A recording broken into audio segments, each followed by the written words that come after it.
PSL शुरू होने जा रहा है और आई थिंक सबसे अच्छी चीज़ जो इस टूर्नामेंट की थी इस दफ़ा स्पेशली वो ये थी कि प्रमोशन काफ़ी जल्दी शुरू हो गई थी और आई थिंक बड़ी ज़बरदस्त चीज़ है ये। और इस वीडियो में हम बात करेंगे मुल्तान सुल्तान्स के बारे में, उनके स्क्वाड के बारे में। मुझे ये टीम ओवरऑल अगर मैं देखूँ तो मुझे अच्छी लगती है। इनका कॉम्बिनेशन आई थिंक बड़ा ज़बरदस्त होता है, इनका जो कल्चर है वो बड़ा ज़बरदस्त है। बैटर्स की अगर मैं बात करूँ तो इनके जो कैप्टन है फर्स्ट ऑफ ऑल वो मोहम्मद रिजवानी है। और बैटर्स की अगर मैं बात करूँ जॉनसन चार्ल्स हैं, शाह होप हैं, तहार अहमद हैं, मोहम्मद रिजवान है, मोहम्मद आमिर बरकी हैं, तैयब ताहिर है, उस्मान खान है, यासिर खान है। और फिर अगर मैं ऑलराउंडर्स की बात करूँ तो माइकल ब्रेसवेल हैं, कामरान गुलाम है, शाहिद अजीज हैं, डेविड विले हैं। सो आई थिंक कॉम्बिनेशन तो आई थिंक बड़ा जबरदस्त है इनका। आकिब जावेद बॉलर है इनके, आई थिंक बड़ी जबरदस्त इनकी पिक थी ये। फैसल अकरम है, ये भी बड़ा जबरदस्त है। क्रिस जॉर्डन है, जॉस लिटल है, गुदाकेश मोती है, मोहम्मद हसनैन है, सो उबैद शाह है, उसामा मीर है। यार जबरदस्त टीम है आई थिंक इनकी भी।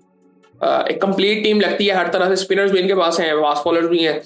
सो बैटर्स की अगर मैं बात करूं तो जॉनसन चार्ल्स हैं और ये आई थिंक ओपन तो करेंगे ये रिजवान के साथ, में भी हैं यासिर खान के साथ।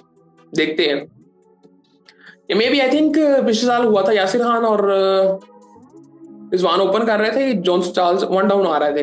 तो देखते हैं कि इस दफा क्या इनका कॉम्बिनेशन बनता है, इनको देखने का भी बड़ा मजा आएगा इस दफा। सो देखते हैं कि ये कैसा परफॉर्म करते हैं। खैर इफ्तिखार अहमद आई थिंक मैं समझता हूँ कि इनके बारे में काफी बात हो रही है कि ये इस वक्त अपनी बेहतरीन फॉर्म में है। मुझे देखना है, इनको अपने आप को प्रूव करना था। और मुझे ना कई दफा प्लेयर्स के बारे में ना डिस्कस करते हुए बड़ा अजीब सा लगता है कि हम समझ नहीं पाते कि गलती किसकी है। ना मैनेजमेंट ठीक है, ना प्लेयर्स के माइंडसेट ठीक है। तो असल में सबसे पहले किसको ठीक करना है? सब चीजें ठीक करनी है, वो हो नहीं पा रहा। इनके साथ भी ये चीज हुई है। और मैं इनकी एबिलिटीज को तो जानता हूँ, इफ्तिखार अहमद की जिस तरह से परफॉर्म कर सकते हैं। बट आई थिंक मैं वही कहूंगा कि ये कॉम्बिनेशन है इनकी अपनी, इनका अपना जो माइंडसेट है और दूसरा फिर क्या कहते हैं मैनेजमेंट की गलतियां और टीम कॉम्बिनेशंस, ये सारी चीजें हैं। यार इनकी टीम की अगर बात करें तो ओवरऑल आई थिंक बड़ी जबरदस्त है। मोहम्मद रिजवान खुद है, मैं वैसे बड़ा डिसअपॉइंटेड हूँ मोहम्मद रिजवान से पिछले कुछ टाइम में। स्पेशली मैंने जो ये जो अभी रीसेंट इंटरव्यूज है ना इनके, मैंने इसके बारे में बात नहीं की, मुझे करनी नहीं थी बात। इन्होंने जो बातें मजाक मजाक में भी कर दी है ना, मैं समझता हूँ कि ये एवरेज टीमें ही करती हैं और आप कप्तान भी हैं ऊपर से। और मेरे ख्याल से शायद उनको थोड़ी सी ना वो डिसअपॉइंटमेंट खुद भी है कि इनके साथ जो किया गया है।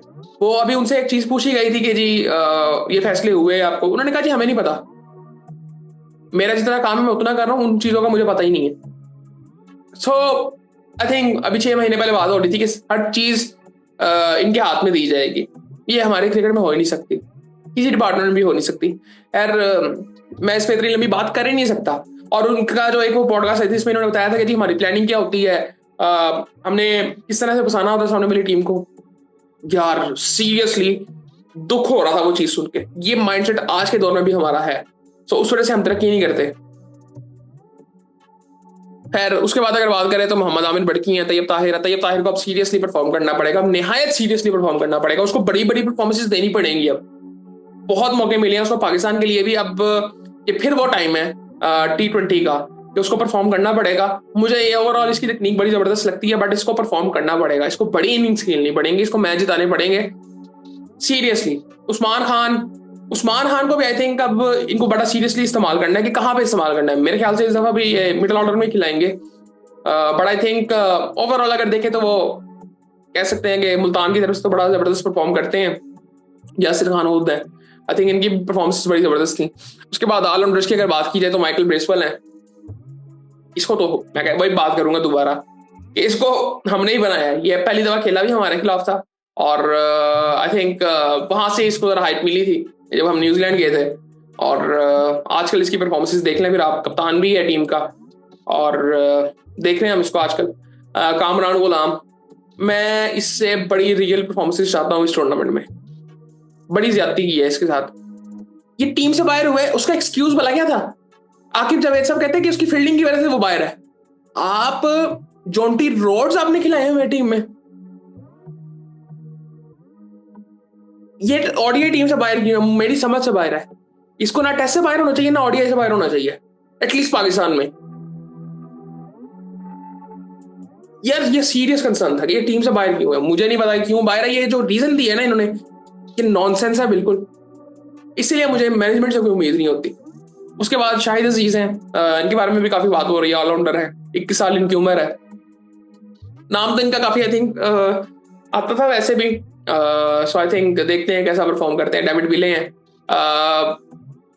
यार इनका कल्चरली आई थिंक इनके जो ऑनर है वो भी बात करते हैं इनके बारे में कि इनकी कंट्रीब्यूशन बहुत ज्यादा है डेविड विले की मुल्तान सुल्तान्स में। सो आई थिंक इनको देखने का भी मजा तो आता है कि यार जो एक्सपीरियंस इनका है T20 में। उसके बाद अगर बॉलर्स की बात करें तो आकिब जावेद है। आई थिंक आकिब जावेद पाकिस्तान से खेले हैं। सो थोड़ी सी अभी ना रॉनेस इनमें है। सो वो बॉलिंग कर करके ठीक होगी। मैं चाहता हूँ कि ये बेहतर हो क्योंकि अच्छे बॉलर हैं ये। उसके बाद फैसल अकरम है, मुझे अच्छे लगे थे जिस वक्त ये खेल रहे थे। अच्छे ये बॉलर हैं और मैं चाहता हूँ ये अच्छा परफॉर्म करें क्योंकि इनकी हमें बड़ी ज़रूरत है। वो सिर्फ सुफियान से काम नहीं चलेगा, ये भी एक अच्छा बॉलर है, इसको परफॉर्म करना चाहिए। जॉश लिटल है, सो क्रिस जॉर्डन है, मोहम्मद हसनैन है, गुदाकेश मोती हैं।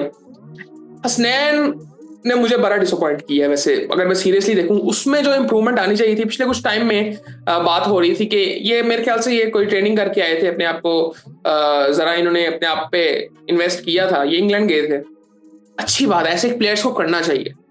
बट इनका जो मसला था ना वो कंट्रोल का था कि इनका रोल मुझे आज तक समझ ही नहीं आया कि इनकी स्ट्रेंथ क्या है। शॉर्ट बॉलिंग इनकी स्ट्रेंथ है, आगे बॉल करना इनकी स्ट्रेंथ है, इनको विकेटें कैसे लेनी है। तो वो आई थिंक इनको अब सीरियसली कुछ परफॉर्म करना पड़ेगा। ये सिर्फ टैलेंट पे खेल रहे हैं, ये और कोई रीजन नहीं है। उसामा मीर है, इनके बारे में बड़ी बात होती है, इनके साथ बड़ी ज्यादती है। आई थिंक ये वही बात मैं कहूंगा कि वो जो एक आदत है ना कि थोड़ी सी आपकी किसी के साथ खराब हो जाती है, प्रोफेशनलिज्म की तो बात ही नहीं आती ना। आप इंडिविजुअली किसी के साथ आपकी खराब हो गई है ना तो फिर आप टीम में आ जाओ। ये उनके साथ वो मसला चल रहा है और ज्यादती तो इसके साथ हुई है वैसे। उबैद शाह हैं, ये भी नसीम शाह के भाई हैं। और बाकी आई थिंक कॉम्बिनेशन तो इनका बड़ा जबरदस्त है।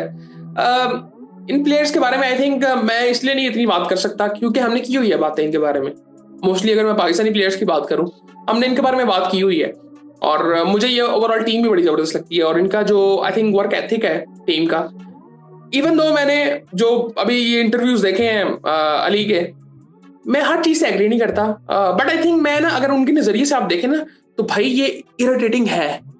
ये आपको फ्रस्ट्रेशन आपके अंदर पैदा कर देता है कि ये चीजें आपको करनी पड़े ना। ये असल में मसले हैं हमारे। वो बातें जो कर रहे हैं वो बड़े रियल हैं। बट ये जो टाइम था ना, मतलब अब मैंने वो सुन लिया तो मैं तो डिप्रेस हो जाऊंगा कि यार मैंने पीएसएल देखना है। But I think hopefully PSL बेहतर होगा। लेकिन उनकी बातें बहुत रियल हैं। देखते हैं, पता नहीं हम ये अगले साल हम इनको देखते भी हैं कि नहीं as a Multan Sultan owner. देखते हैं फिर। इनका एक रियल इशू ये था कि ये कहते थे कि यार हमें ओनरशिप भी नहीं दी जाती उस तरह से, जो कि बात आई थिंक मैं समझता हूँ कि ये ठीक होगी, बिल्कुल ठीक होगी बात ये। और बाकी फिर आपसे बात होती है।